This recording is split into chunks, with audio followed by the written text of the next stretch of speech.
Assalamualaikum warahmatullahi wabarakatuh. Allahu Akbar, Allah.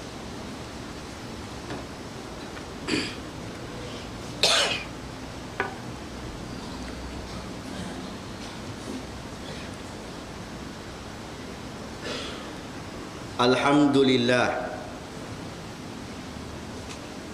Alhamdulillahilladzi arsala rasulahu bil huda wa dinil haq liyudhhirahu 'ala ad-din kullih wa kafa billahi shahida. Ashhadu an la ilaha illallah wahdahu la sharika lah wa ashhadu anna Muhammadan 'abduhu wa rasuluh. Allahumma salli wa sallim wa barik ala Muhammadin wa ala alihi wa sahbihi wa man tabi'ahu bi ihsanin ila yaumiddin. Wa qala Allah ta'ala fil Qur'anil Karim, ya ayyuhalladzina amanu taqullaha haqqa tuqatih wa la tamutunna illa wa antum muslimun. Sidang hadirin yang dirahmati Allah sekalian, pertamanya dan selamanya, marilah sama-sama kita mempertingkatkan ketakwaan kita kepada Allah Subhanahu wa taala. Kerana di sana telah disebut dalam ayat yang dibacakan tadi, wahai orang-orang yang beriman, bertakwalah kamu dengan sebenar-benar takwa, dan jangan kamu mati melainkan dalam keadaan menyerah diri kepada Allah. Sidang hadirin yang dirahmati Allah sekalian, bulan ini adalah bulan Rejab, bulan di mana umat Islam akan memperingati kembali suatu peristiwa yang besar. Walaupun terdapat khilaf di kalangan ulama berhubung dengan tarikh, tetapi hari ini negara ini telah memilih 27 Rejab sebagai tarikh yang dianggap sebagai berlakunya peristiwa Isra wal Mi'raj. Allah Subhanahu wa taala berfirman, Subhanallazi asra bi'abdihi lailan minal masjidil haram ilal masjidil aqsa allazi barakna haulahu linuriyahu min ayatina innahu huwas sami'ul basir. Maha suci Allah yang telah memperjalankan hambanya, yakni Nabi Muhammad sallallahu alaihi wasallam, daripada Masjidil Haram ke Masjidil Aqsa yang kami berkati di sekelilingnya, bagi diperlihatkan tanda-tanda kebesaran Allah. Sesungguhnya Allah Maha mendengar lagi Maha melihat. Sidang hadirin yang dirahmati Allah sekalian, saya ingin mengajak tuan-tuan sekalian untuk membandingkan dua peristiwa yang berlaku dalam kehidupan Nabi. Peristiwa yang pertama ialah peristiwa Isra wal Mi'raj. Perjalanan yang sangat jauh. Jarak apabila diukur pada zaman ini antara Masjidil Haram ke Al-Aqsa sejauh 1239 km. Kemudian Nabi di-mi'rajkan sampai ke Sidratul Muntaha yang tidak boleh dikira berapa juta kilometer. Perjalanan yang merentas jarak yang sangat jauh. Dan Allah Subhanahu wa taala menyediakan kenderaan kepada Nabi yang namanya Burak, dan Nabi menyelesaikan perjalanan ini hanya sebahagian daripada malam. Cuba bandingkan pula dengan peristiwa hijrah Nabi SAW antara Mekah ke Madinah, yang dalam sekitar 500 km, tidak sejauh Isra wal Mi'raj. Allah tidak menyediakan kenderaan kepada Nabi, tetapi perjalanan yang begitu dekat berbanding Isra wal Mi'raj, yang hanya sebahagian daripada malam, Nabi merentasi padang pasir di tengah gelap gulita, di tengah panas pada siang harinya, memakan masa 15 hari. Dalam keadaan diburu, nyawa baginda terancam. Sidang hadirin yang dirahmati Allah sekalian, mengapa Allah Subhanahu wa taala tidak memudahkan perjalanan hijrah sebagaimana perjalanan Isra wal Mi'raj yang dilalui dengan begitu pantas dan disediakan kenderaan oleh Allah Subhanahu wa taala? Perjalanan Isra wal Mi'raj di antara perkara yang Nabi bawa balik, di antara intipati terbesar ialah ibadah salat. Salat yang kita laksanakan 5 waktu sehari semalam. Perjalanan yang begitu jauh, yang merentasi berjuta-juta kilometer ini, yang Allah Subhanahu wa taala permudahkan jalan Nabi dan disediakan kenderaan. Nabi bawa balik salat. Sidang hadirin yang dirahmati Allah sekalian, perjalanan hijrah Nabi yang hanya memakan sekitar 500 km adalah bertujuan untuk menegakkan Islam, untuk menegakkan syariat Islam dan peraturan Islam. Maka menunjukkan di antara dua peristiwa ini, yang satunya perjalanannya begitu jauh untuk mengambil ibadah salat, perjalanannya tidak susah, dan satu lagi perjalanannya tidak jauh berbanding peristiwa Isra wal Mi'raj, tapi merentasi padang pasir, diburu, nyawa terancam, bersembunyi di dalam gua kerana untuk menegakkan Islam. Menunjukkan kepada kita bahawa kerja salat tidak susah mana. Kerja melaksanakan ibadah salat ini cabarannya tidak besar. Yang mencabar untuk kita tinggalkan salat ialah makhluk yang bernama syaitan dan nafsu. Tetapi kerja menegakkan Islam, manusia terpaksa berhadapan dengan syaitan jin dan syaitan manusia. Sidang hadirin yang dirahmati Allah sekalian, sebab itulah orang yang menunaikan salat tidak ada orang marah kepada dia. Tidak ada orang mengatakan aku benci si fulan bin si fulan. Bila ditanya kenapa? Sebab dia salat. Barangkali kita tidak pernah dengar orang berkata begitu. Tetapi kita mendengar orang berkata aku benci si fulan bin si fulan. Bila ditanya kenapa? Kerana dia memperjuangkan Islam. Dia dibenci dan dia dimusuhi. Demikianlah kerja yang dilalui oleh Nabi SAW.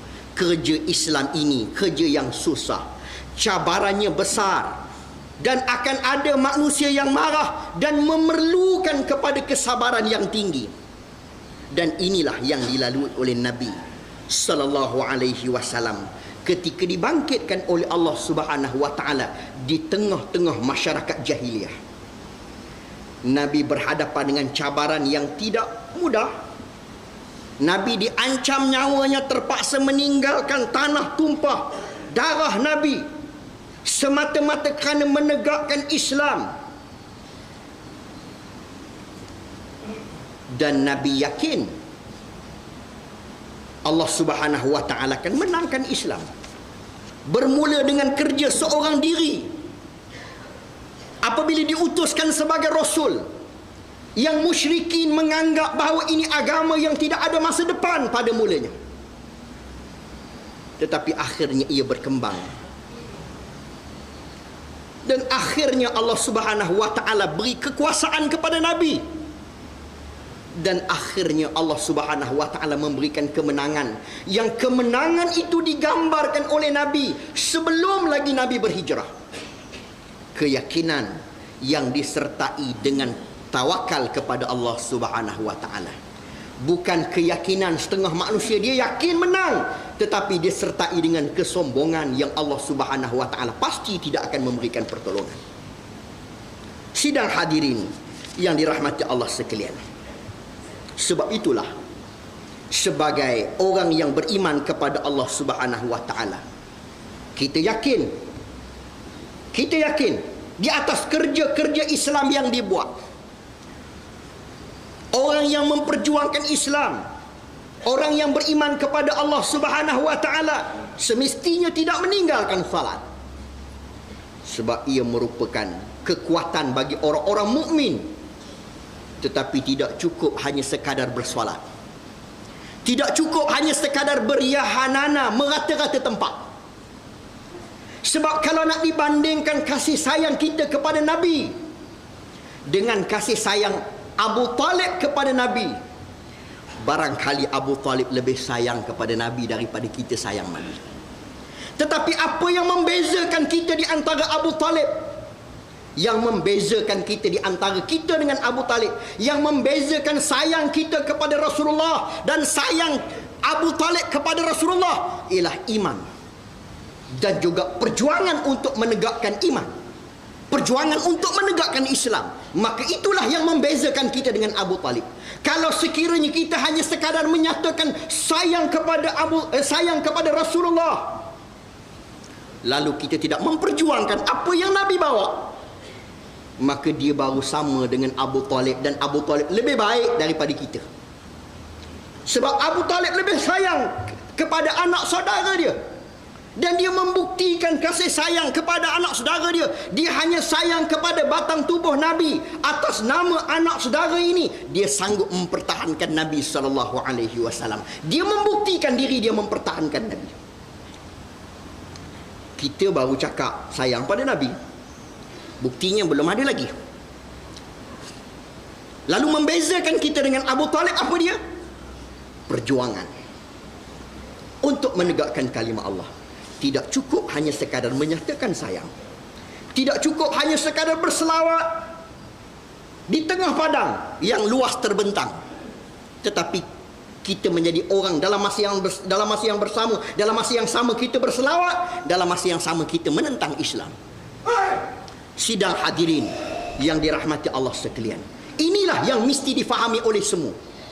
Maka sebab itulah, sidang hadirin yang dirahmati Allah sekalian, keyakinan yang ditunjukkan oleh Nabi SAW. Nabi beritahu kepada para sahabat, Islam akan menang, Islam akan menang. Walaupun pada ketika itu ada sahabat yang dibakar di atas api yang panas, ada sahabat yang ditindih dengan batu, ada sahabat yang dibunuh, tetapi Nabi dengan penuh yakin beritahu bahawa Islam akan menang. Dan inilah keyakinan kita pada hari ini. Kita yakin dengan janji Allah Subhanahu wa taala. Sebab itulah Allah Subhanahu wa taala menjadi hikmah Allah Subhanahu wa taala memperjalankan Nabi SAW, dan Nabi singgah di Masjidil Aqsa, yang hari ini apabila kita menyebut Masjidil Aqsa akan terdetik dan terlintas di hati kita bahawa masjid yang menjadi kemuliaan umat Islam berada pada tangan orang Yahudi. Sidang hadirin yang dirahmati Allah sekalian, para sahabat tidak menyambut Isra wal Mi'raj. Tetapi apabila mereka membaca ayat Subhanallazi asra bi 'abdihi, dan apabila disebut nama Al-Aqsa, mereka berjuang.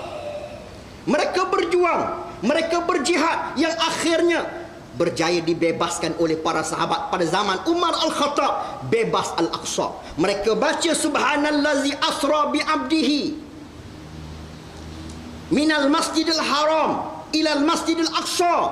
Bila sebut Al-Aqsa dalam ayat ini yang Allah berkati di sekelilingnya, mereka buktikan keberkatan Al-Aqsa. Mereka berjuang membebaskan Al-Aqsa. Demikian juga Salahuddin Al-Ayyubi, apabila Al-Aqsa berada di tangan tentera Salibiyah, apabila dibaca ayat ini, mereka melihat kemuliaan Al-Aqsa. Mereka berjuang untuk membebaskan Al-Aqsa dan akhirnya Al-Aqsa bebas dalam peperangan salib oleh Salahuddin Al-Ayyubi. Sidang hadirin yang dirahmati Allah sekalian, hari ini dia menjadi kewajipan kepada umat Islam yang kita membaca Al-Quran yang Allah sebut tentang kemuliaan, kita baca hadis Allah sebut kemuliaan 3 buah masjid ini. Maka seharusnya kita punya perasaan apabila menyebut Al-Aqsa. Kena ada perasaan. Jangan hanya sekadar menyebut dengan sebutan, dengan lidah yang tidak bertulang, tetapi tidak disertai dengan perasaan bahawa bumi itu sedang dirobek oleh orang yang bernama Yahudi. Sebab itulah sidang hadirin yang dirahmati Allah sekalian, saya teringat buku yang saya baca. Apabila Syekh Ahmad Yasin, apabila ketika menubuhkan Hamas tahun 1987, beliau menyebut tahun 87, beliau menyebut kita akan solat di Masjidil Aqsa dalam keadaan orang Yahudi tidak ada lagi di bumi Palestin 35 tahun daripada sekarang. Dengan penuh yakin, dengan penuh yakin. Dan pada ketika itu Hamas hanya memiliki dana sekitar $7,000 dan ada pertubuhan yang punya dana berbilion-bilion yang namanya PLO, yang sebahagian daripada orang-orang yang tidak memahami tabiat perjuangan Islam ini menyebut bahawa ini hanya angan-angan Syekh Ahmad Yasin. Tidak mungkin, dah lama kita berjuang dengan dana yang begitu banyak, dengan Arab berada di sekeliling, kita tidak akan mampu mengalahkan Israel. Sidang hadirin yang dirahmati Allah sekalian, tetapi hari ini 35 tahun daripada tahun 1987, sebagaimana yang disebut oleh Syekh Ahmad Yasin, bermaksud 2022. Sidang hadirin yang dirahmati Allah sekalian, ini keyakinan yang disebut oleh Syekh Ahmad Yasin dan hari ini terbukti. Apabila berlaku peperangan 12 hari, apabila berlaku peperangan 8 hari pada tahun 2012, kali pertama Israel terkejut apabila peluru berpandu yang dilepaskan oleh pejuang-pejuang Islam jatuh sebelah parlimen Israel, yang jarak daripada Gaza ketika peluru itu dilepaskan jaraknya ialah 75 km. Dan Hamas dalam peperangan 8 hari, Israel yang melancarkan peperangan itu, Israel yang memulakan peperangan itu, yang pada ketika itu Presiden Mesir adalah Hosni Mubarak. Tiba-tiba pada hari yang ketiga, Israel telah menekan Hosni Mubarak untuk buat gencatan senjata. Dia yang mulakan peperangan. Dan gencatan senjata berlaku pada hari yang ke-8. Dan Hamas memaklumkan bahawa apa yang kami lancarkan serangan balas untuk mempertahankan diri kami hanya 15% daripada kekuatan kami. Inilah keyakinan yang mereka dapat. Apabila mereka membaca tentang Al-Aqsa, mereka meyakini bahawa janji Allah Subhanahu wa taala. Mereka yakin dengan penuh yakin. Dan hari ini mereka berbicara tentang Yahudi akan meninggalkan Al-Aqsa dan Yahudi akan meninggalkan Palestin. Yahudi akan merempak. Palestin akan menjadi kubur bagi orang-orang Yahudi. Inilah yang disebut oleh mereka. Sebab itulah saya sebutkan kepada tuan-tuan, kepada sidang hadirin sekalian, marilah kita meyakini bahawa Islam yang diturunkan oleh Allah Subhanahu wa taala ini akan menang. Dan manusia mesti bekerja untuk memenangkan Islam. Dengan harta benda, dengan kekuatan, tenaga, segala upaya yang ada pada kita. Kita menanam saham, kita meletakkan saham dalam perjuangan ini, supaya apabila kita mati, kita ada hujah depan Allah Subhanahu wa taala. Marilah kita menjadi orang-orang yang berada di saf hadapan. bagi mempertahankan Islam dan bagi membangunkan Islam, supaya Allah Subhanahu wa taala menjadikan kita adalah semulia-mulia umat sebagaimana yang disebut oleh Allah Subhanahu wa taala itu. Marilah juga pada hari Jumaat yang mulia ini, sidang hadirin sekalian, kita menjadikan bulan Rajab, bulan Isra wal Mi'raj ini sebagai bulan yang akan memberikan suntikan semangat kepada kita untuk terus kita berjuang. Dan apa yang dilalui oleh Nabi sallallahu alaihi wasallam, perjalanan Isra wal Mi'raj ini, selepas daripada peristiwa Isra wal Mi'raj, Allah Subhanahu wa taala berikan kemenangan kepada Nabi sallallahu alaihi wasallam. Nabi berhijrah dan menegakkan negara Islam Madinah, dan disitulah tercetusnya bermulanya kemenangan yang dijanjikan oleh Allah Subhanahu wa taala. Dan akhirnya hari ini Islam semakin berkembang dan pantas berkembang, sehingga dimasukkan dalam Guinness Book of Record pada tahun 2004, antara agama yang paling pantas berkembang ialah Islam. Marilah kita meyakini semua ini, meyakini janji Allah Subhanahu wa taala. A'udzubillahi minasyaitonir rajim. Bismillahirrahmanirrahim. Wal 'asr innal insana lafi khusr illa allazina amanu wa 'amilus solihat wa tawassaw bil haqq wa tawassaw bis sabr. Demi masa, sesungguhnya manusia itu semuanya berada dalam kerugian kecuali orang-orang yang beriman dan beramal dengan amalan yang soleh. Mereka berpesan-pesan dengan kesabaran, dan mereka berpesan-pesan dengan kebenaran, dan mereka berpesan-pesan dengan kesabaran. Aku qouli hadza wa astaghfirullahal azim wa li wa lakum wa li sairil muslimin wal muslimat fastaghfiru innahu huwal ghafurur rahim. Bismillahirrahmanirrahim.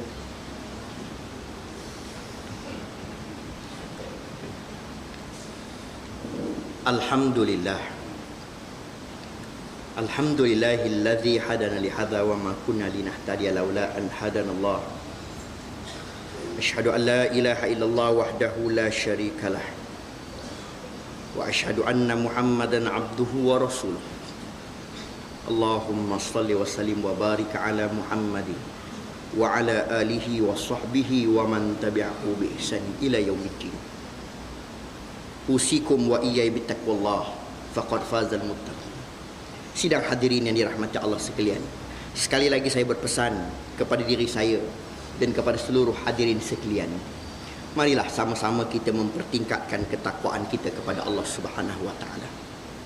Sidang hadirin yang dirahmati Allah sekalian, Allah menurunkan Islam, dan Allah Subhanahu wa taala menurunkan peraturan-peraturan sebagaimana yang disebut oleh Allah dalam Al-Quran, sebagaimana yang diturunkan oleh Allah Subhanahu wa taala dalam Al-Quran. Indahnya Islam kerana peraturan yang diturunkan oleh Allah Subhanahu wa taala. Hebatnya manusia, hebatnya umat Islam kerana syariat, peraturan yang ketat yang dikenakan kepada umat Islam. Sebab itulah menjadi hikmah jika sekiranya kita melihat mengapa Islam begitu mudah sampai kepada manusia. Kerana umat Islam adalah umat yang berdisiplin. Allah ikat dengan peraturan yang ketat. Mereka tidak berani mencuri, mereka tidak berani merompak, mereka tidak berani berzina, mereka tidak berani untuk melakukan kesalahan-kesalahan jenayah, kerana disediakan pakej peraturan yang sangat ketat. Maka jadilah umat Islam sebagai umat yang hebat dilihat. Dan orang bukan Islam, non-Muslim, menjadi manusia yang tidak terikat sangat dengan peraturan yang ketat sebagaimana umat Islam. Maka mereka menjadi manusia yang akhlaknya kalau nak dibandingkan dengan Islam tidak boleh lawan. Akhirnya di kalangan orang-orang yang baik, di kalangan non-Muslim, akan merasa malu duduk dalam agama dia. Perkara itu tidak terjadi hari ini. Sebab orang Islam dengan orang bukan Islam perangai serupa. Malah lebih buruk daripada orang bukan Islam, sebab kita tak diikat dengan peraturan yang ketat ini. Orang bukan Islam minum arak lebih banyak, orang Islam minum arak lebih banyak daripada bukan Islam, kerana tak diikat dengan peraturan yang ketat. Menyebabkan walaupun non-Muslim melihat keindahan Islam, tetapi mereka tidak rasa untuk bersama dengan Islam kerana PL perangai umat Islam itu sendiri. Maka syariat Islam akan mendekatkan lagi mereka dengan Islam.